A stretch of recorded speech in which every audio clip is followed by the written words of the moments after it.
Last lecture में हमने current को डिस्कस किया था। करंट क्या होता है? करंट जो है वो किसी भी जो चार्जेस का फ़्लो है किसी पॉइंट पे कुछ स्पेसिफिक टाइम में जो फ़्लो होता है चार्ज का, उसको हम करंट कहते हैं सिंपली। ठीक है, हमने कहा था कि अगर 1 कूलम चार्ज जो है वो 1 सेकंड में फ़्लो करता है किसी पॉइंट से, तो उस पॉइंट पे जो करंट होगा वो क्या होगा? 1 एम्पेयर होगा। ये करंट के 1 एम्पेयर की डेफिनेशन। अच्छा, आज के लेक्चर में हम देखेंगे कि जो सोर्सेज ऑफ करंट हैं वो क्या हैं। ठीक है, करंट के सोर्स क्या हैं। सोर्स का मतलब होता है कि जो ज़रिया है जहाँ से करंट हमें मिल सकता है। ठीक है, तो ये वैसे एवरीडे लाइफ में भी आप सबको पता है काफ़ी ज़्यादा हमारे इर्द गिर्द सोर्सेज हैं। मसलन नंबर 1 पे है जो बैटरीज़ हैं। ठीक है, यहाँ से हमें करंट मिल सकता है। ये आपको पता है जो बैटरीज़ होती हैं घरों में यूपीएस में इस्तेमाल होती हैं, इसमें केमिकल रिएक्शन होता है, उससे बिजली पैदा होती है और वो हमें मसलन मिलती रहती है। हम उसमें स्टोर भी कर सकते हैं, करंट को रिटेन कर सकते हैं। ठीक है, नंबर 2 के ऊपर जो हमारे पास सोलर प्लेट्स हैं, सोलर सेल उन्हें कहते हैं, वहाँ से हमें करंट मिल रहा है। ठीक है, इसके अलावा जो हाइडल पावर प्लांट्स हैं, पानी से जो बिजली बनाई जाती है, वहाँ से जो करंट मिल सकता है। ठीक है, इसके अलावा हीट से जो ईंधन होता है, जो कोयला है, ये हमारी जो बिजली पाकिस्तान की बनती है, ये इसमें काफ़ी ज़्यादा जो पोर्शन है वो कोयले से बिजली बन रही। कोयले से जो है हीट से चला के टरबाइन, वहाँ से टरबाइन तो वैसे वो पानी से यूज़ होती है, लेकिन अब जो हीट से जो हीट है उससे भी बिजली प्रोड्यूस होती है कोयले से। इसमें जनरेटर कह लें, जनरेटर की मदद से, या जो पावर प्लांट्स होते हैं उनको कोयले से चलाया जाता है या उनको चलाया जाता है उससे ये पेट्रोल और डीज़ल वगैरह से। तो इसलिए बिजली महंगी भी हो रही है। चूँकि पेट्रोल महंगा हो रहा है तो बिजली पेट्रोल से बन रही है या डीज़ल से बन रही है, तो उसके साथ साथ उसकी भी कीमत जो है ना वो बढ़ती जा रही है। ठीक है, तो ये जो हमारा सोर्स है इसमें हीट आ जाएगा। इसके अलावा बुक में एक और लिखा हुआ है थर्मोकपल। थर्मोकपल जो हैं यहाँ पे लिखते हैं हम इलेक्ट्रिकल जनरेटर, इलेक्ट्रिकल जनरेटर आ गया। ठीक है, और इसमें आ गया थर्मोकपल। थर्मोकपल जो है ये हीट को कन्वर्ट करते हैं इलेक्ट्रिकल एनर्जी में। हीट एनर्जी को कन्वर्ट करते हैं इलेक्ट्रिकल एनर्जी में। आगे वाले कुछ 1-2 दिनों में एक टॉपिक है इसके ऊपर, उसमें हम इनको ज़्यादा डिटेल से स्टडी करेंगे। तो ये जो है ये सोर्सेज ऑफ करंट है, यहाँ से हम करंट जो है ना उसको ऑब्टेन कर सकते हैं। ठीक हो गया। अच्छा, अब इसके अलावा जो अगला है वो है इफ़ेक्ट्स ऑफ करंट। जो अगला टॉपिक है वो है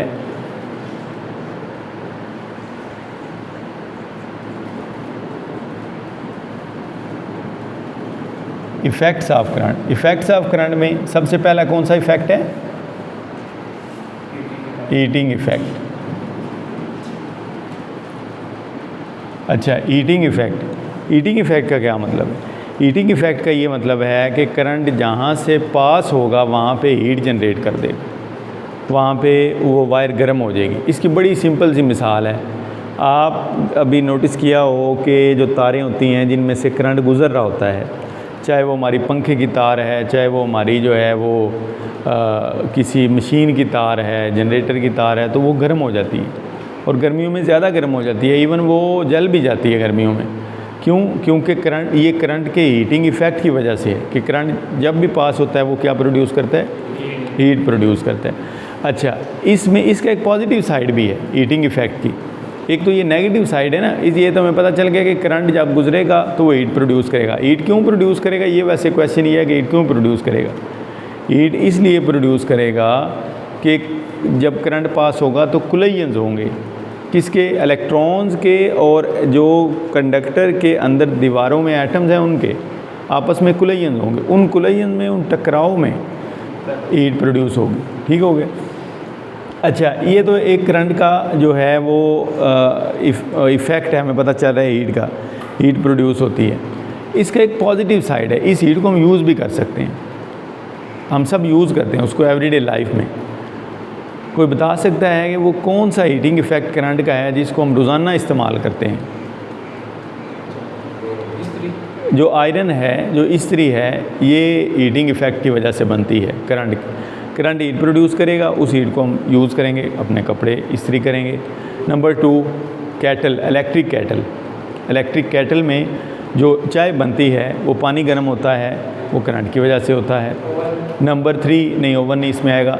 नंबर 3 जो है वो है जो हीटिंग रॉड होता है पानी गर्म करने के लिए, जो सर्दियों में यूज़ होता है नहाने के लिए, ठीक है, वो हीटिंग रॉड भी करंट का हीटिंग इफ़ेक्ट है।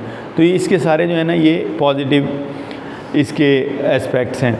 अच्छा, इसमें यहाँ पे आपको एक इक्वेशन नज़र आ रही है, H = I²RT। ये क्या है? ये इक्वेशन हमें बता रही है कि जो हीटिंग इफ़ेक्ट है करंट का वो किन किन चीज़ों पे डिपेंड करता है। तो वो 3 चीज़ों पे डिपेंड करता है। नंबर 1, करंट, जितना करंट की मैग्नीट्यूड बढ़ेगी उतना हीटिंग इफ़ेक्ट जो है वो ज़्यादा होगा। नंबर 2, रेजिस्टेंस, जितनी वायर की रेजिस्टेंस ज़्यादा होगी, जितनी वो बैड कंडक्टर होगा, उतना ज़्यादा जल्दी गर्म होगा। ठीक है, जो मटेरियल करंट को लेके जा रहा है अगर वो बुरा कंडक्टर है तो वो इसका मतलब है उसमें ज़्यादा जो है ना वो हीट प्रोड्यूस हो।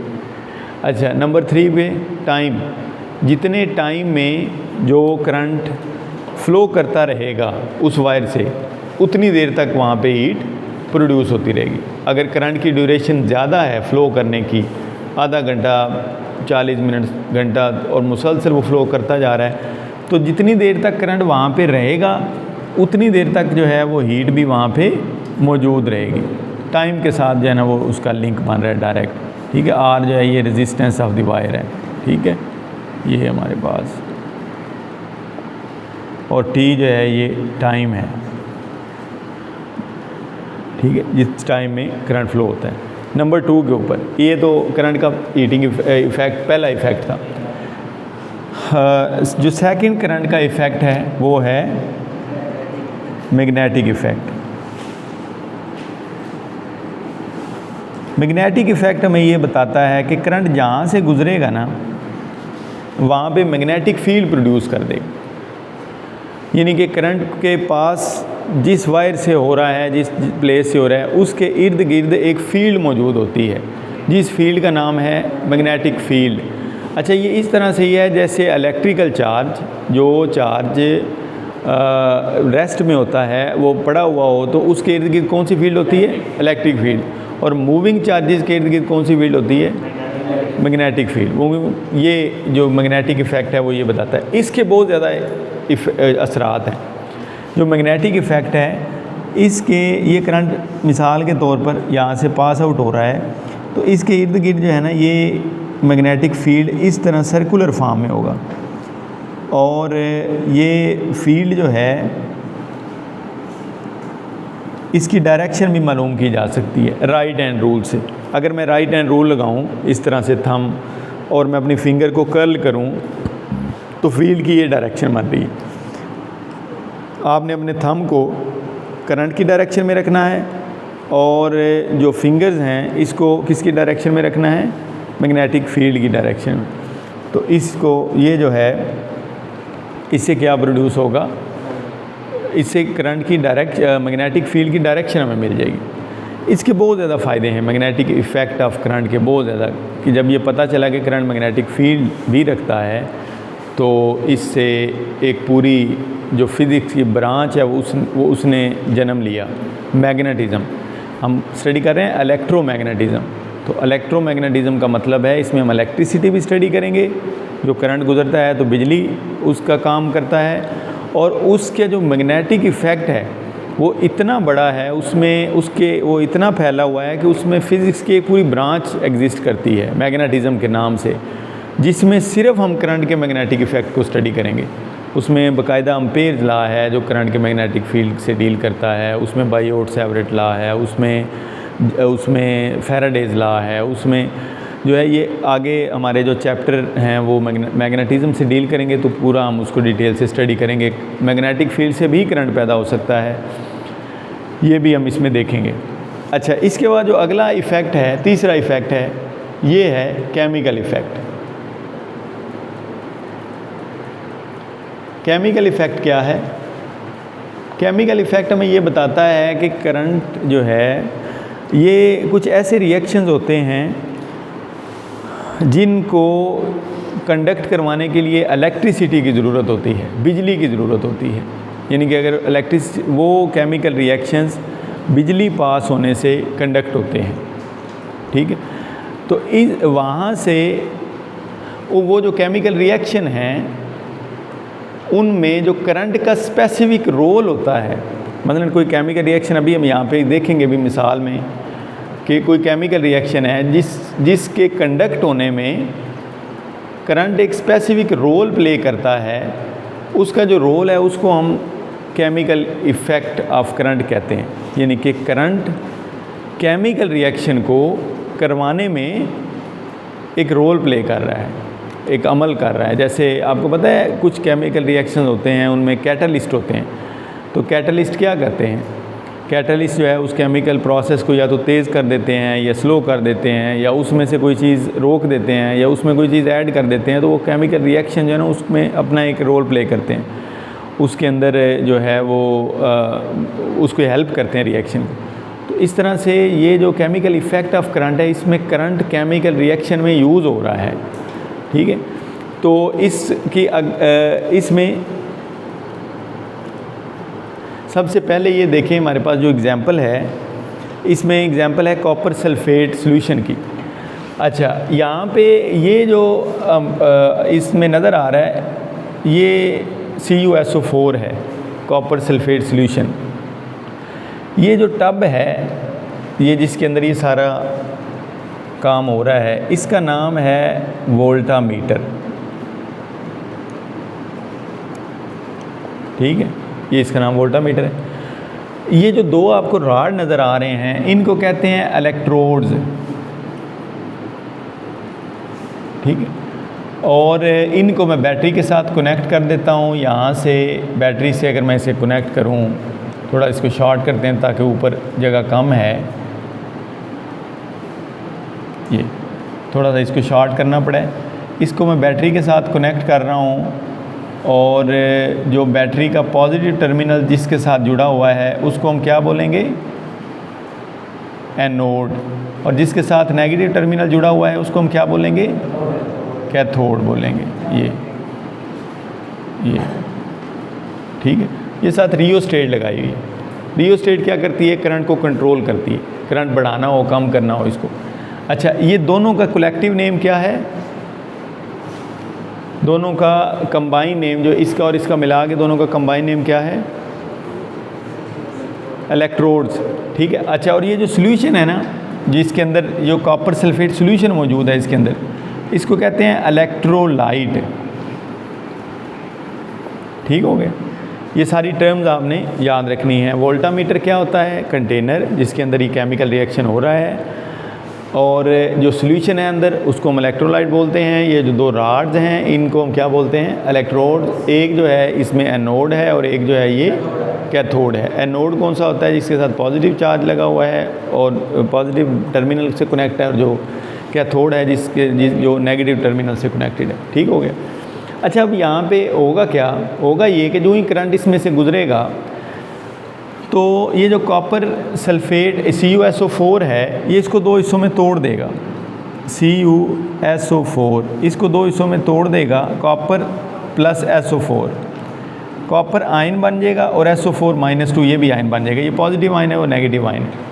अब देखिए यहाँ पे इसके अंदर दो तरह के अब आयन फिर रहे हैं, ये Cu2 पॉजिटिव और एक SO4-2, कॉपर आयन और सल्फेट आयन इसमें जो है ना वो मूव कर रहे हैं।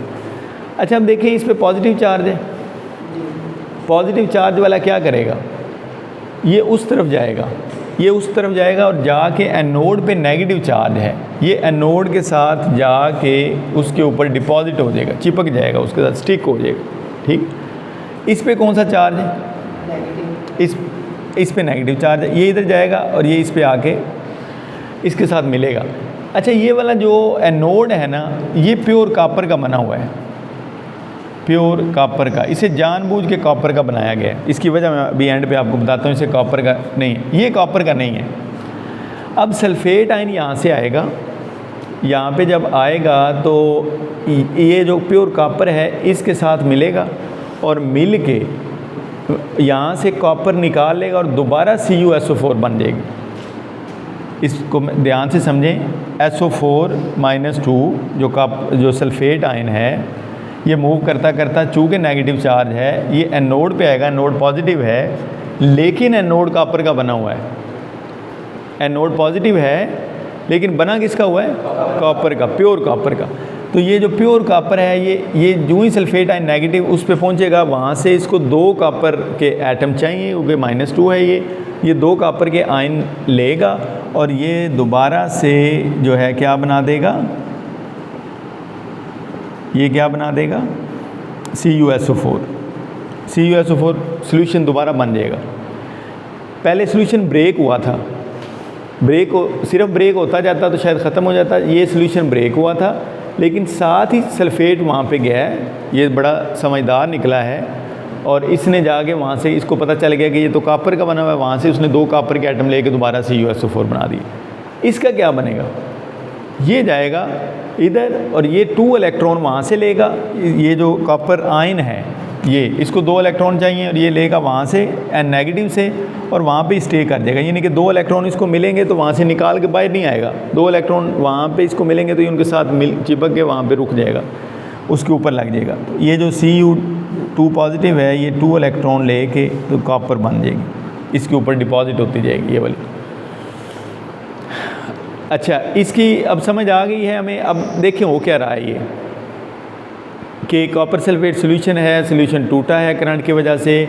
कॉपर आयन जो हैं वो पॉजिटिव चार्ज थे, वो सारे कैथोड की तरफ चले गए, नेगेटिव वहाँ पे जाके उन्होंने इलेक्ट्रॉन लिए और उसके ऊपर जाके रुक गए।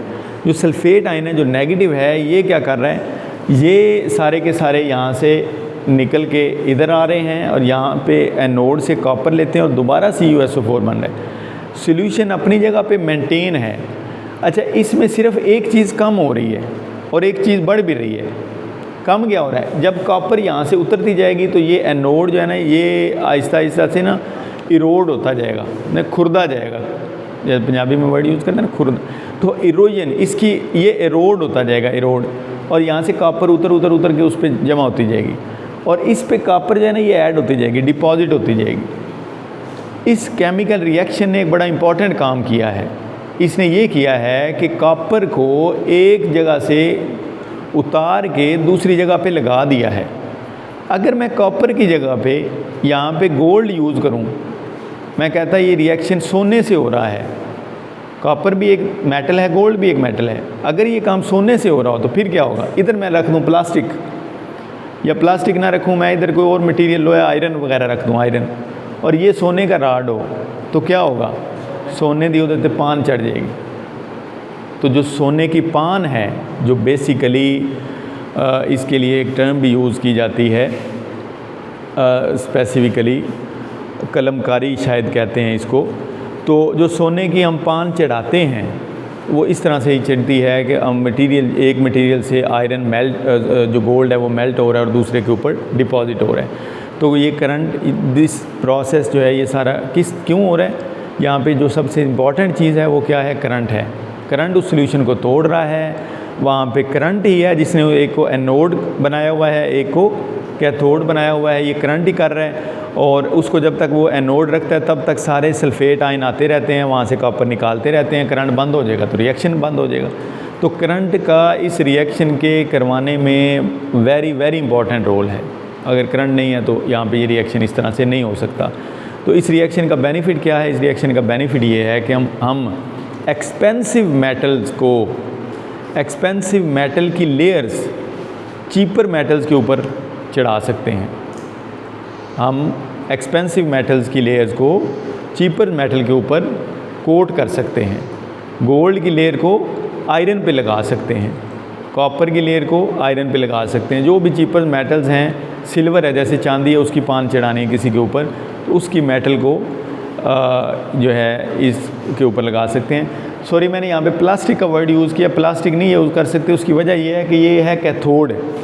प्लास्टिक इंसुलेटर होता है, वो यूज़ ही नहीं हो सकता यहाँ पे। कोई ना कोई मेटल होगी जो कंडक्टर हो, क्योंकि यहाँ पे चार्जेस आ रहे हैं ना ये सारे, तो ये चार्जेस जो आ रहे हैं वो चार्जेस आके उस पर इकट्ठे हो रहे हैं। तो प्लास्टिक चूँकि इंसुलेटर होता है यहाँ पे वो यूज़ नहीं हो सकता, तो कोई ना कोई मेटल होगी, तो चीपर मेटल उस साइड पे होगी और एक्सपेंसिव मेटल जो है ना वो इस साइड पे होगी। ठीक है, ये थोड़ा सा कॉम्प्लिकेटेड था, लेकिन मैंने कोशिश किया कि इसको आपको सिंपलेस्ट जो वे है उस तरह से आपको समझाया जाए। तो उम्मीद है ये आपको ना इसका कॉन्सेप्ट क्लियर होगा। ठीक है जी।